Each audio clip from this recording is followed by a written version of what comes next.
오늘 저는 여러분과 레위 지파인 고라, 그리고 르벤 지파 다단, 아비람, 온 이 무리들이 모세를 그리고 아론을 대적하여서 일어난 반역에 대해서 살펴보면서 우리 자신들을 한번 되돌아보려고 해요. 16장 전체 내용을 보면 간단히 이렇게 요약을 할 수가 있습니다. 고라와 다단 그리고 아비람, 온 이 사람들이 지휘관이 되어서 약 250명과 당을 이어서 모세와 아론을 대적하여서 일어납니다. 그래서 모세가 16장 이 말씀 속에 보게 되면, 그러면 하나님이 세우신 택하신 리더가 아론인지 아니면 너희들 중에 한 사람인지, 과연 하나님이 택하신 제사장이 누군지 각각 향료의 불을 가지고 와라. 그래가지고서 향료의 불을 가지고 와서 하나님 앞에 피웁니다. 하나님께서 누구의 불을 받으셨느냐? 당연히 아론이들이 향료의 불을 받으셨어요. 250개의 향료와 아론의 향료가 하나님 앞에 드려질 때 그 중에 아론의 향료에 담겨진 그 불을 받으시고 250명 나머지 사람을 심판하시는데 땅이 갈라져서 고라 자손을 삼키고, 그리고 불로 분양한 250명은 그 자리에서 불이 나와서 삼켜서 태워 죽이십니다. 이 모습을 보고도 백성들이 깨닫지를 못하게 되고 오히려 모세와 또 아론을 원망하게 되니까 하나님께서 연병을 내보내셔가지고 그 연병으로 그들 중에 14,700명이 또 그 연병에 걸려서 죽게 되는 그런 사건으로 일단락되고 이 16장이 맞춰져요. 왜 이런 말씀을 오늘 여러분 설교 제목으로 삼았나 하면, 여러분 한국교회 보게 되면 요즘 크고 작은 문제들이 많이 일어납니다. 각 교회의 분란과 그리고 분당, 그리고 파벌로 나누어지고 교회마다 서로 성도들끼리 마음이 안 맞고 목회자하고 성도들이 또 마음이 안 맞고 해서 그 천국 같은 교회가 지옥같이 바뀌어지는 현상들이 종종 일어나서 우리가 이러한 삶 속에서 하나님께서 세우신 교회는 이렇게 가면 안 된다. 하나님께서 지상에 이토록 축복받을 수 있는 귀한 성전을 주셨는데 이 안에서 신앙생활 잘해서 여러분 세워진 이 연합제일교회가 천국 같은 교회로 하나님 앞에 설 때까지 유지되어야 될 줄을 믿습니다. 그래서 이 말씀을 준비했어요. 그러면 여러분 우리는 흔히 말씀을 읽을 때 항상 그렇게 생각을 합니다. 내가 모세야, 내가 아론이야, 내가 다윗이야. 우리 그렇게 생각을 해요. 그런데 종종 우리 그 말씀을 보면서 내가 항상 성경에 하나님의 축복을 받는 주인공이라고 생각하지 말고 어느 순간에 사람 심령 속에서 선과 악이 공존하고 있는데 내 마음속에 고라와 같은 그러한 마음도 있지 않았는가. 또 다단과 아비람과 온과 같이 그러한 마음들도 있어가지고 하나님 앞에 원망하고 불평하지 않았는가. 그 사람들이 나의 모습이 아닌가. 그래서 하나님 말씀을 읽을 때는요, 모든 나오는 성경의 인물들이 다 나에게 데이트시켜가지고 나와 비슷한 면이 있어서 잘못된 것이 있으면 하나님 앞에 회개하고, 축복받은 것이 있으면 그 길을 따라 걸어가면서 하나님 은혜 안에 거하면 되는 거예요. 그런데 착각하기는 많은 사람들이 복받은 사람만 자기와 같다 생각을 하고, 악한 사람들, 그리고 책망받고 그리고 벌받은 사람들은 내가 아니라 생각을 하니까 문제가 되는 겁니다.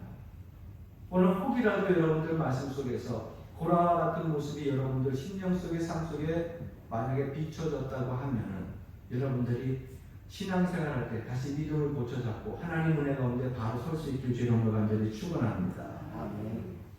그러면 왜 이 공동체가 파괴되고 이 공동체가 무너지느냐? 거기에는 많은 죄악들이 도사리고 있는데 그 중에 첫 번째는 시기심입니다. 교회를 파괴하는 첫 번째 죄가 시기심이라고 하는 거예요. 여러분 시기심하고 질투심하고 국어 사전을 찾아보게 되면 시기와 질투는 같다고 표현되어 있지 않아요. 조금 다르게 표현되어 있습니다. 시기, 국어사전에 표현되어 있는 이렇게 표현되어 있어요. 남이 잘 되는 것을 생하여 미워하는 것. 질투. 이성관계에서 다른 사람이 잘 되는 것을 공연히 미워하는 것. 미워하는 것은 공통적이지만은 시기와 질투는 분명히 그 내용과 의미가 달라요. 아리스토텔레스 해석에 의하게 되면 그는 이렇게 질투와 시기를 해석하고 있습니다. 질투란 내가 초점이 되어서 이웃이 가진 것을 내가 가지지 못해 슬퍼하는 감정이라면, 시기란 남이 초점이 되어서 자기가 가지지 못한 것을 이웃이 가지게 되어서 슬퍼하는 것이다. 결국 여러분, 질투라고 하는 것은 남에게 있는데 나에게 없다는 거예요. 초점이 누구에게 맞춰져요? 내가 아닌 다른 사람에게 맞춰지는 겁니다. 그래서 긍정적인 면도 있어요. 질투라고 하는 것은 내가 좀 더 노력하고 그것을 얻기 위해서 힘을 쓰고 전진해 나가려고 하는 애씀이 있는 그런 긍정적인 그런 면이 있는 반면에, 시기는 그렇지 않아요. 시기는 나에게 초점이 맞춰진 거예요. 나에게 없는데 저 사람에게 있어요.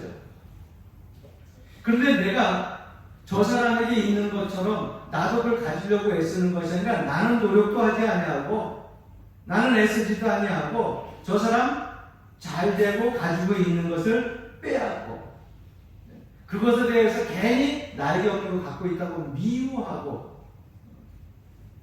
싫어하는 그러한 감정, 그게 시기란 말이에요. 그러니까 비슷한 것 같지만 질투와 시기는 분명히 다릅니다. 교회 내에서도 질투심이 많은 사람은 긍정적으로 발전할 가능성이 있어요. 누가 교회에서 봉사를 하는데 얼마나 열심히 봉사를 하는지 몰라요. 열심히 봉사를 하게 되면 그런 마음을 가지게 됩니다. 나보다 잘하네? 내가 더 열심히 해야지. 이게 긍정적인 질투심이에요. 질투심. 내가 더 열심히 봉사하고 더 열심히 헌신해야지. 하나님 앞에 드려지는 헌금들이 있을 때 저분이 저렇게 하나님 앞에 더 많이 드리네? 내가 열심히 헌신해가지고 하나님께 더 많은 것을 드릴 수 있도록 복을 받아야지. 긍정적인 면이에요. 반면에 시기심은 어떤 것이냐? 여러분, 시기심이라고 하는 것은요, 자기는 발전하고 발전하기는 싫고 남이 발전한 것을 싫어하고, 나는 노력하기는 싫고 남이 잘 되는 것은 꼴보기 싫고, 그런 마음이기 때문에 다른 사람은 어떻게 내가 그 수준으로 끌고 올라갈 생각을 안 하고 그 수준은 내 수준으로 자꾸 끌어내려 보내려고 하는데 시간을 보냅니다. 그래서 시기는요, 남을 비난해요. 남을 참소해요. 남을 모략합니다. 거짓말로 저 사람을 어떻게 해서든지 끌어내리려고 하고, 저 사람을 어떻게 하게 했는지 다른 사람들한테 미움받게 하려고 하고 거짓말을 하고. 시기심이라고 하는 건 그래요. 그래서 교회에서 어떤 직분을 가지고 있으면 가끔 시기심을 가진 사람은 그렇게 얘기를 합니다. 아이고, 저게 무슨 권사야, 저게 무슨 집사야, 저게 무슨 이런 얘기들을 하게 됩니다.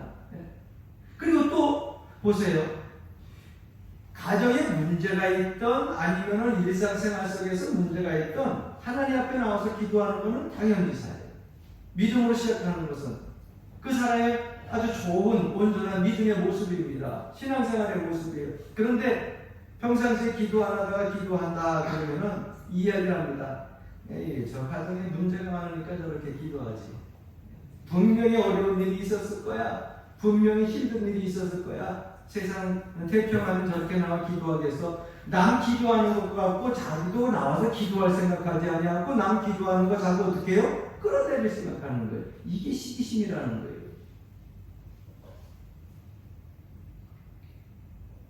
또 때로는요, 목회자와의 관계 속에서도 이 시기심 발동하는 분들이 종종 있어요. 여러분, 저하고 같이 성도들하고 친하게 유대관계를 좋게 맺으면 감사하고 더 가까워지려고 여러분 함께 노력할 수 있기를 바랍니다. 할렐루야. 아멘.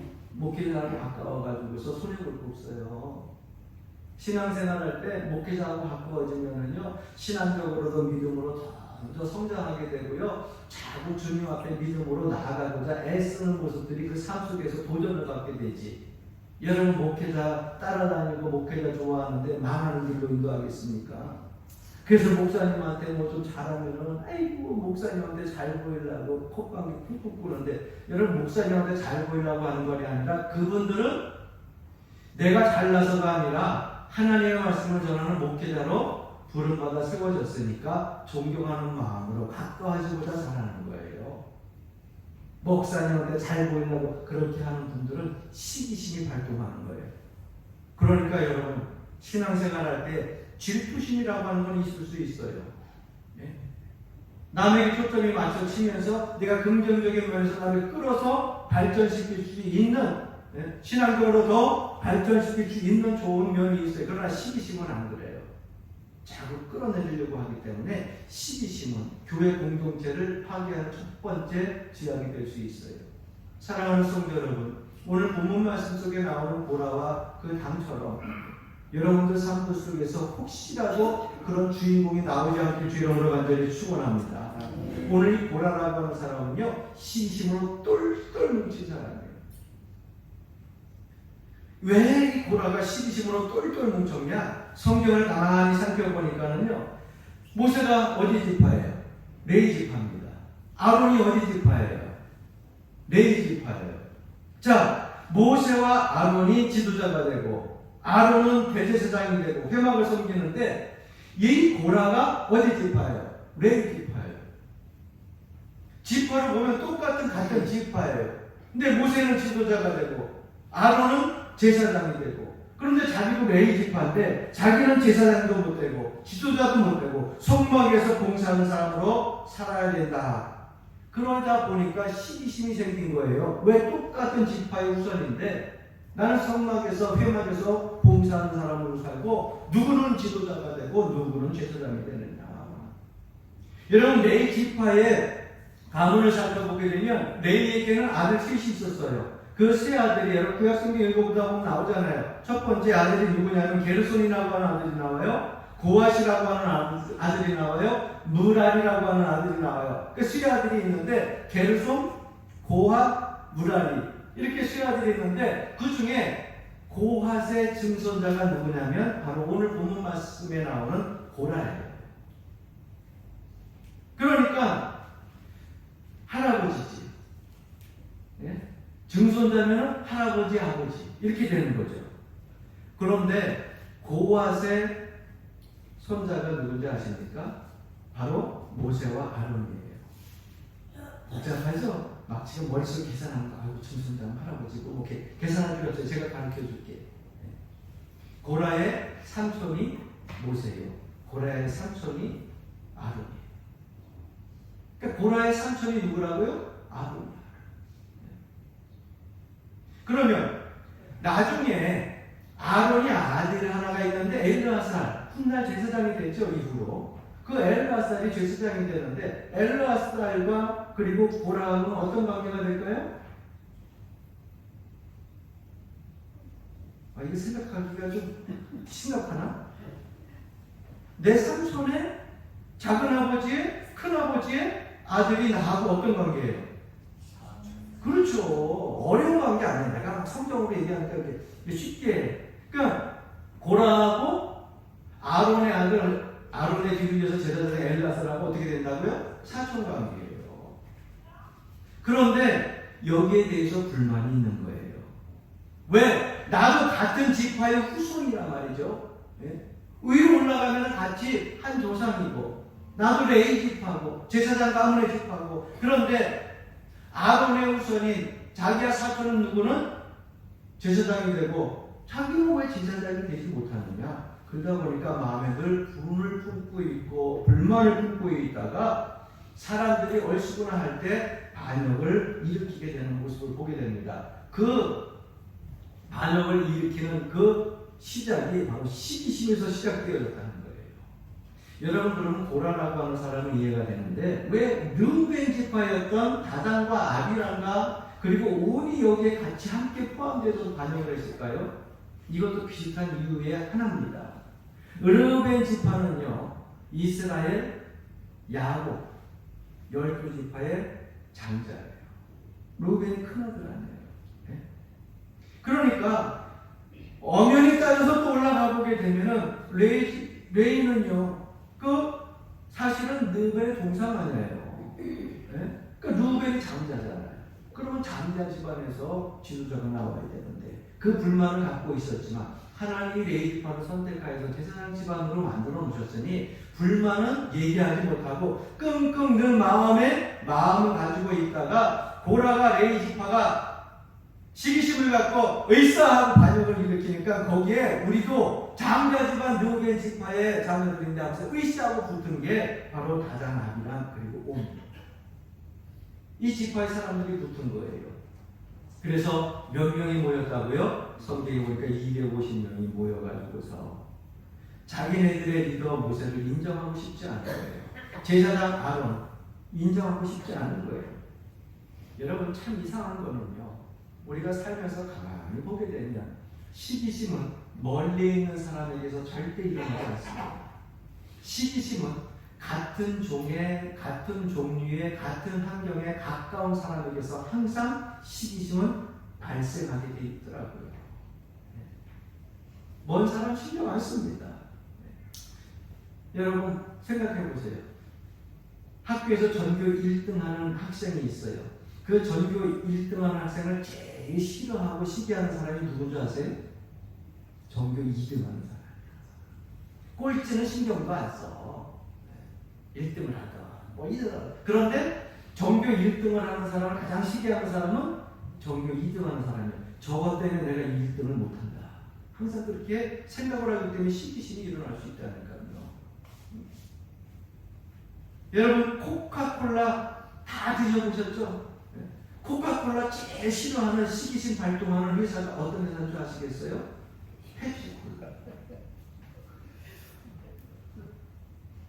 그거 우리가 생각 안 해도 알 수 있어요. 피자 좋아하시는 분들 피자하고 유명하죠? 그 피자가 제일 시기하는 회사가 어떤 회사인지 아세요? 도미노 피자. 그러니까 1등하는 피자와 2등하는 피자, 도미노 피자. 그 피자, 여러분 농심라면하고 가장 쌍벽을 이루는 라면이 어디예요? 삼양라면. 요즘에는 뭐 오뚜기도 나오고 여러 개 나오지만 그래도 항상. 그래서 옛날에 군에 들어갔을 때에도 군대에서 농심라면을 들어오느냐 삼양라면을 들어오느냐 막 그냥 왜 군부대 그 장병만 60만 명이었잖아요. 거기에 보고하면 어마어마하거든요. 대단한 거거든요. 그러니까 시기심이라고 하는 것은요, 먼데 있는 사람에게 일어나는 게 아니에요. 내 비슷한 환경과 비슷한 조건에 가까이 있는 사람들에게 시기심이 일어나게 된다고 하는 것입니다. 그래서 여러분, 신앙생활하는 여러분들은 여러분 주변에 있는 사람들, 비슷한 환경과 또 비슷한 환경 속에서 자라고 비슷한 환경 속에서 신앙생활하는 여러분들은 서로 시기하지 말고 축복해 주시기를 주님으로 간절히 축원합니다. 따라해 봅시다. 시기는 나도 죽고 남도 죽는데 축복은 나도 살고 남도 산다. 할렐루야. 여러분 제 주변에도요 목회를 하면서 시기하는 그런 사람들이 여러분 교인들이 시기하지 않아요. 목회자들이 시기합니다. 아예 목사님들이 하나님을 가면 그렇지 않더라고요. 그래서 교회를 건축하고 질 때 그 건축을 할 때 막 힘들고 어려우니까는 별 얘기가 다 불러요. 어떨 때는요 너무너무 속상한 거는 우리 교인들은 그래도 내 마음을 좀 알아줬으면 좋겠는데 이 철딱선이 없는 교인들이 가끔 가다가 밖에 있는 얘기들을 가지고서 끌고 와서 나한테 들으라고 해요. 그런데 가슴이 엉장이 무너져. 저 입 좀 가만히 담고 있으면 내가 가슴이 덜 아프고 심령이 덜 쪼져질 텐데 그걸 가져가서 우리 목사님 이렇게 힘들고 어려운 거 다른 사람 주변 사람들이 얘기하면 그거 놓고 누가 기도해야 돼? 누가 기도해야 돼요? 본인이 기도해야지.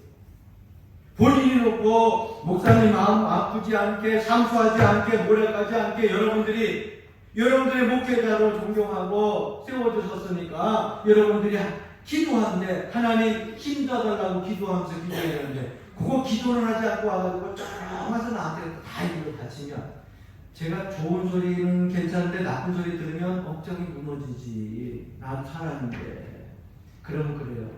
아휴 좀 닮고 얘기를 안 하고 기도해 줬으면 얼마나 좋을까 하는 생각을 종종 하는 거야. 사랑하는 성도 여러분, 좋은 소리는 전하고 가슴 아프고 무너지는 영적으로 무너질 그러한 것들은 여러분들이 가슴에 안고 기도할 수 있는 그런 믿음과 신앙이 되길 주님으로 간절히 축원합니다. 할렐루야. 제발 좀 꼭 그래주세요. 여러분들에게도 제가 누가 누가 저쩌고 얘기 안 하잖아. 그 성도들에게 들려오는 소식이 있으면 내가 놓고 기도해요. 하나님 그 삶 속에서 위로해 주시고 또 삶 속에서 변화가 되어져서 좋은 소식으로 좋은 그런 영향 있는 사람으로 바뀌어지게 해달라고 기도했지. 쪼르륵 가가지고 아무 게 그랬다 아무가 그랬다 그러면서 여러분들한테 얘기하겠어요? 여러분 목장 무너지게. 그러지 말라는 거예요. 왜?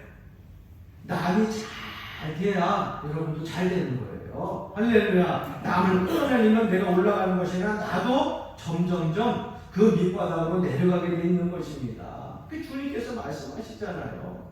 그저 미워도 꼴비기 싫어도 그를 위하여서 축복해라. 그러면은 그 축복을 받을 만한 믿음과 신앙이 되면 그 사람에게 축복이 내려질 것이요. 만약에 그 사람이 받을 만한 것이 못 되면 내가 축복한 그 축복이 누구에게로? 나에게로. 와서 나에게 축복이 된다는 거 주님 말씀하고 계시잖아요. 그래서 그렇게 모함하고 참소하는 일들이 많았는데요. 교회를 짓고 나가 교회를 다 짓고 우리 교회에서 권사님들하고 집사님들하고 저 교회 안정적으로 이렇게 하다 보니까 주변에서 그런 소리가 다 사라졌어요. 연화대교회는 보면 가족과 같은 분위기뿐만 아니라 유대관계도 좋고 사람들이 의리가 있고 목사님하고 서로 장로님, 권사님, 집사님들이 관계성이 되게 좋다고 말들이 바뀌어지기 시작하잖아요. 그러니까는 이제 뭐 동무 모임들이 있고 목사님들 집방에 모임들이 있고 가면 커피 가면 제가 사요. 가끔 가다 식사 대접하면 제가 사요.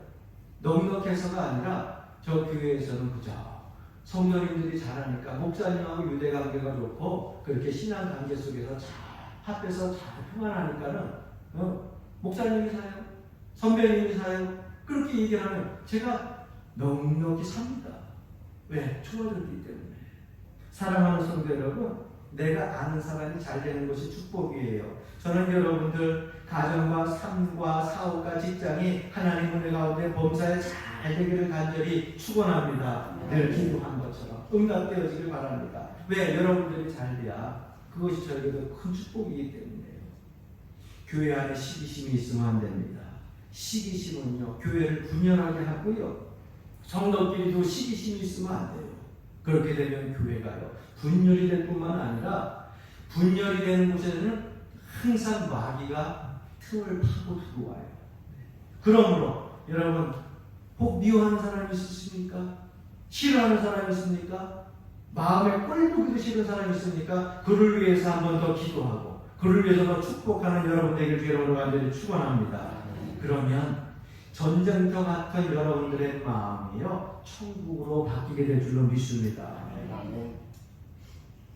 두 번째, 교회를 파괴하는 두 번째 죄는 내 이름을 드러낼 때입니다. 100번 양보하고서라도 레위지파인 고라의 마음도 이해를 해요. 왜 이해를 못하겠습니까? 장자 르우의 자손의 마음도 이해를 해요. 그런데 그들을 따라가지고 함께 반역한 250명은 왜 그랬는지 성경을 읽으면서도 의아해할 때가 너무나 이해가 안 돼요. 나는 장자지파, 나는 레위지파, 이 사람 4명은 이해가 돼요. 그런데 덩달아 250명 달라붙어가지고 그 당을 이뤄가지고 함께 반역을 한 사람들은 이해가 되질 않아요. 그런데 그 이유가 2절에 나와요.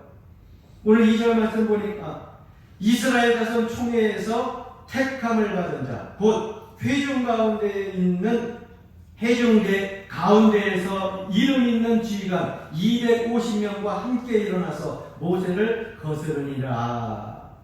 여러분 이 250명은 어떤 사람이라고요? 그 회의 전체 총회에서 뭐 받은 사람이냐? 택함 받은 사람들이에요.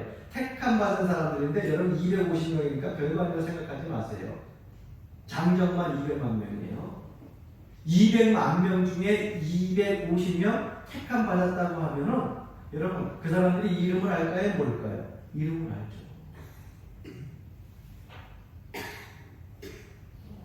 여러분 우리 가평군이 몇 명입니까? 10만 돼요? 10만도 안 되죠. 여러분 가평 군수님 이름 알죠? 아니 뭐 성원하는데 이름 잘 모르겠어요. 그러면 할 수 없지만 10만도 안 돼. 그런데 250명, 200만 명 중에 250명이라고 하면은 여러분 얼굴도 알아요. 지도자라는 것도 알아요. 택함을 받은 그 수준에 머무는 것은 여러분 어떻게 보면 큰 축복입니다.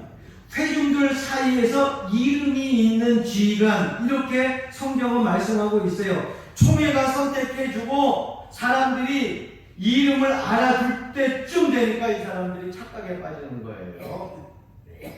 나보다 더 유명해지는 사람이 싫어지기 시작하면 문제가 생기는 겁니다. 내일에 유명한 사람이 누군가 더 있다고 생각해서 그것이 시기심이 발동되어진다면 문제가 되는 거예요. 만약에 저 사람이 없었으면 내가 더 유명해졌을 텐데, 내 이름이 더 많은 사람들에게 알려질 텐데, 여러분 250명이 이 이름이 알려져 있어요, 회중들에게. 그런데 마침 불만도 있고 원망할 것도 있는데 그 지도자로 모세가 제사장으로 아론이 이렇게 선교에 있는데 마침 그 찰나에 누가 반역을 했어요? 고라가 레위 지파에, 르벤 지파의 장자 다단과 아비란과 오니 반역을 택하니까 이때다 하고 지휘관 이름이 있는 총회 택함 받은 250명이 거기에 딱 달라붙어가지고서 반역을 하는 거예요. 여러분 신앙생활 할 때 이름 있는 자가 되면 여러분 이렇게 위험한 거예요. 그래서 하나님의 일을 할 때는요 숨어서 봉사하는 거예요. 보이지 않게 봉사하는 거예요. 하나님의 일을 할 때는 오른손이 하는 것을 왼손이 모르게 하는 거예요. 내 이름을 드러내기 위해서 시작하게 되면 어느 순간에 내가 교만과 착각에 빠져가지고서 이 사람들 군중에 속하게 된다고 하는 것입니다. 여러분 교회 주보에 여러분 이름이 이렇게 올라가는 거는요 하나님께 큰 영광이고 축복이지만 또 한 가지는 뭐냐면 십자가예요. 우리가 신앙생활 할 때 우리에게 주어지는 하나님의 축복은요 십자가가 항상 같이 딸려와요. 십자가 없으면요 그 축복의 완성을 이룰 수가 없어요. 예배 봉사위원들이 여기에 이름이 들어가게 되면 아이고 아무아무의 권사님 들어갔네, 기도에 들어갔네, 아니면 안내연에 들어갔네, 헌금에 들어갔네. 여러분 축복이지만 거기에 십자가예요. 십자가. 그 어느 순간에 우리가 내 이름이 드러나기 시작하고 주변에 있는 사람들에게 내 이름이 알려지기 시작할 때 여러분 그때 조심해야 돼요. 그때 조심해야 돼요. 가끔 우리 권사님들, 집사님들 가끔가다 목회자가 여러분 이 예배위원들을 세우는 데 있어서 그 예배위원들 세우는 거 가지고서 이분도 세우고 저분도 세우고 가끔 얘기하는 분들이 있어요. 그게 도를 넘는 거야. 내 이름이 올라간다 생각하고 주부의 이름이 자꾸 올라가서 내가 신앙생활 몇 년 하다 보니까 다른 사람 누가 나한테 부탁하면은 교회 일 내가 이렇게 저렇게 할 수 있을 것처럼 착각을 하니까 그런 쓸데없는 소리를 하는 거예요. 여러분 생각을 해보십시오. 항상 축복의 이름이 올라간 것은 이 죽으려고 십자가가 함께 지어지는 거예요. 내 이름이 세상 믿음의 성도들에게 알려지기 시작할 때 조심하시길 주 이름으로 간절히 축원합니다. 이름이 올라가면 올라갈수록 내 십자가의 무게는 점점 커지는 거예요. 여기서 우리가 하나 더 주목해 봐야 될 것이 있어요. 250명이요. 회중들 사이에서 이름이 있는 지휘관이었어요. 그런데 그들이 총회에서 택함 받은 이유가 16장 전체를 다 읽어보고 민수기 전체를 다 읽어봐도 왜 택함을 받았는지 설명이 안 돼요. 설명이 나와 있질 않아요. 여러분 총회에서 그들을 선택하여서 지휘관으로 총회에서 선택해서 250명을 뽑았는데 그들이 왜 지휘관이 되었는지 이유가 나오질 않아요. 왜 그런 줄 아세요? 이유가 없습니다. 이유가 없기 때문에 이유를 설명할 필요가 없어요. 250명은 스스로 자기가 자격이 있어서 선택함을 받았다고 생각을 하지만 그건 착각이었어요. 그 사람 아니면 다른 사람 지휘관 얼마든지 하나님이 세울 수 있습니다. 250명이라고 하는 그 총회의 이름 알려진 사람들, 그 사람들 아니면 다른 사람들을 뽑아서 얼마든지 250명 하나님이 채울 수 있어요. 그들을 택하신 것은 그들이 잘나서가 아니고 똑똑해서가 아니고 공로가 아니고 오직 하나님의 은혜였습니다. 그래서 그들을 세운 이유를 성경에서는요, 어느 한 구절도 표현되어 있지 않고 기록되어 있지 않아요. 여러분, 나를 하나님께서 주의 종으로 부르신 거 잘나서 하네요. 난 부족한 거 많은 사람입니다. 내가 여러분들에게 늘 얘기하잖아요. 지금은 많이 나아졌지. 옛날에는요, 여러 가시잖아요. 성격이 붙어가지고 너 다음 말 생각이 안 나가지고 몇 번을 그래가지고서요. 좀 천천히 얘기하라고. 다른 생각이 안 나가지고 그거 있죠. 이렇게 먹을 뿐만 부족하고 연약한 게 많아요. 그런데 여러분, 내가 하나님 앞에 뭐가 잘났다고 선택을 받았겠어요? 하나님이 세우신 건 오직 은혜입니다. 여러분, 장로님, 권사님, 집사님 세우신 거 여러분들 이름 내세우라고 세운 게 아니라 하나님께서 세우신 것은 이유가 없어요. 하나님의 은혜로 세워준 것을 믿으시기를 바랍니다.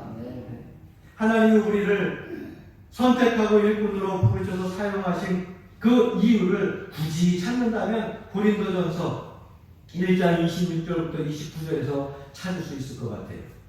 형제들아, 너희를 부르심을 보라. 육체를 따라 지혜로운 자가 많지 아니하며 능한 자가 많지 아니하며 문벌 좋은 자가 많지 아니하도다. 그러나 하나님께서 세상에 미련한 것을 택하사 지혜 있는 자들을 부끄럽게 하시고 세상에 약한 것들을 택하사 강한 것들을 부끄럽게 하려 하시며 하나님께서 세상에 천한 것들과 멸시받는 것들과 없는 것들을 택하사 있는 것들을 폐하려 하시나니 이는 아무 육체도 하나님 앞에서 자랑하지 못하게 하려 하십니다.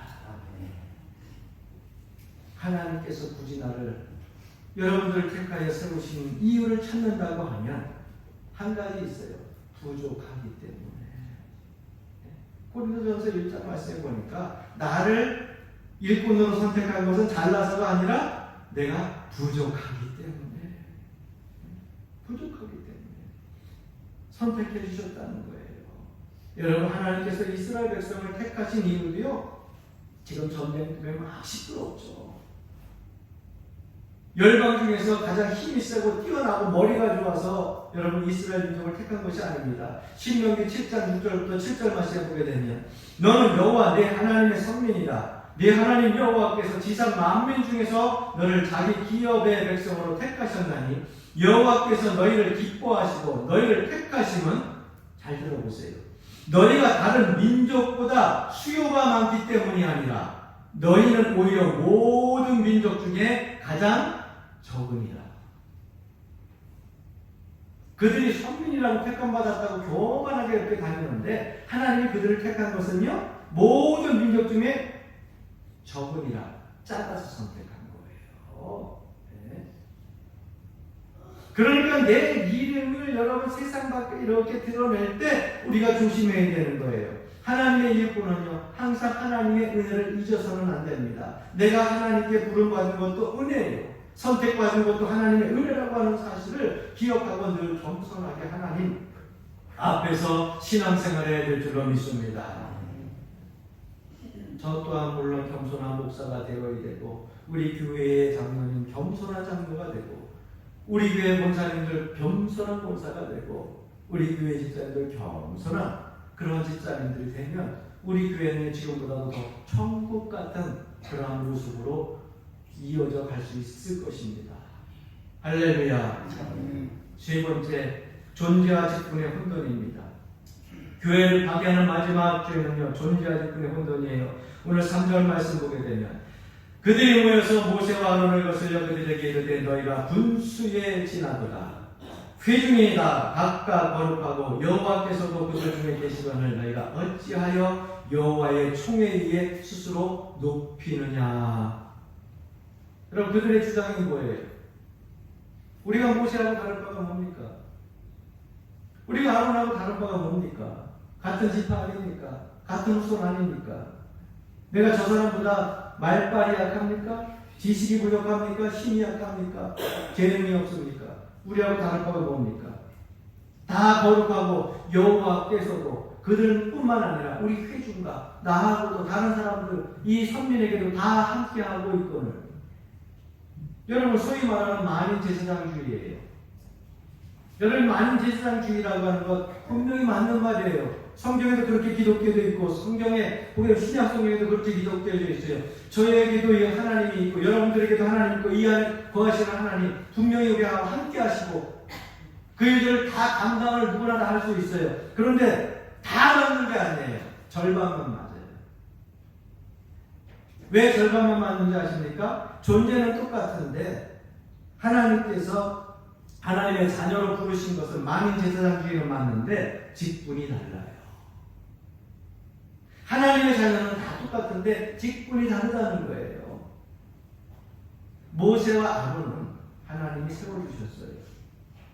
지금도 200만 명 중에 하나님께서 이 이스라엘의 지도자로 모세 아닌 다른 사람을 세울 수 있습니다. 모세가 죽은 후에 누가 세워졌어요? 여호수아가 세워졌어요. 제사장 아론이 죽은 다음에 다른 사람 세울 수 있어요. 그런데 엘르아사를 세웠어요. 하나님은 200만 명 중에 누구라도 세울 수 있어요. 그러나 앞으로도 또 하나님께서 누구를 세우실지 몰라요. 수많은 이 땅의 그리스도인들 중에 하나님을 선택하여서 하나님께서 목회자로, 장로로, 집사로, 권사로 세울 수 있어요. 그러나 지금은 세워진 지도자가 누구예요? 모세예요. 지금은 세워진 지도자가 누굽니까? 누가 세우셨어요? 하나님이 세우셨어요. 나중에 다른 사람이 또 세워질 수 있지만 지금은 그렇게 직분자로 세워졌어요.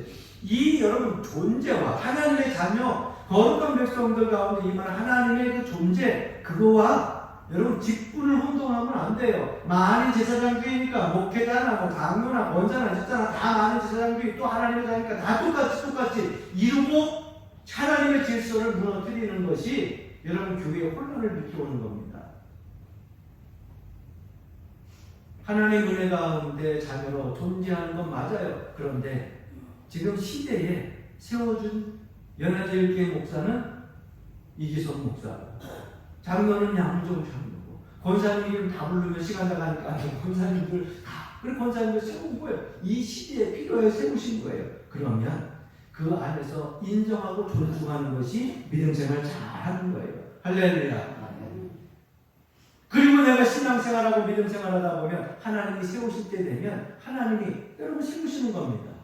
여러분들을 하나님의 자녀로 더 나아가서 더 귀한 직분자로 세워주시는 거예요. 그러므로 나보다 더 영향력 있는 교회 안에 직분을 가졌다고 해서 시기하지 마시고 칭찬하고 존경을 표현할 수 있게 주의 이름으로 간절히 축원합니다. 여러분들 시간이 오면 하나님이 필요할 때 하나님이 세우시는 거예요.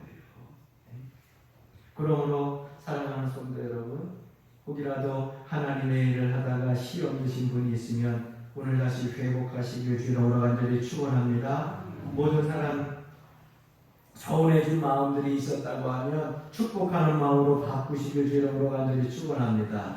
내 마음에 시기심이 있었다고 하면 버리게 해달라고 기도하시고 하나님께서 나를 택하여 주신 그 은혜를 잊지 말고 감사하며 선택해 주신 그 사랑과 은혜를 기억하면서 감사했던 그 첫 시간을 기억했던 다윗처럼 여러분 그 첫 시간 그 감격을 잊지 말고 끝까지 하나님 앞에 충성할 수 있는 귀한 하나님의 일꾼 되기를 주님으로 간절히 축원합니다. 아멘.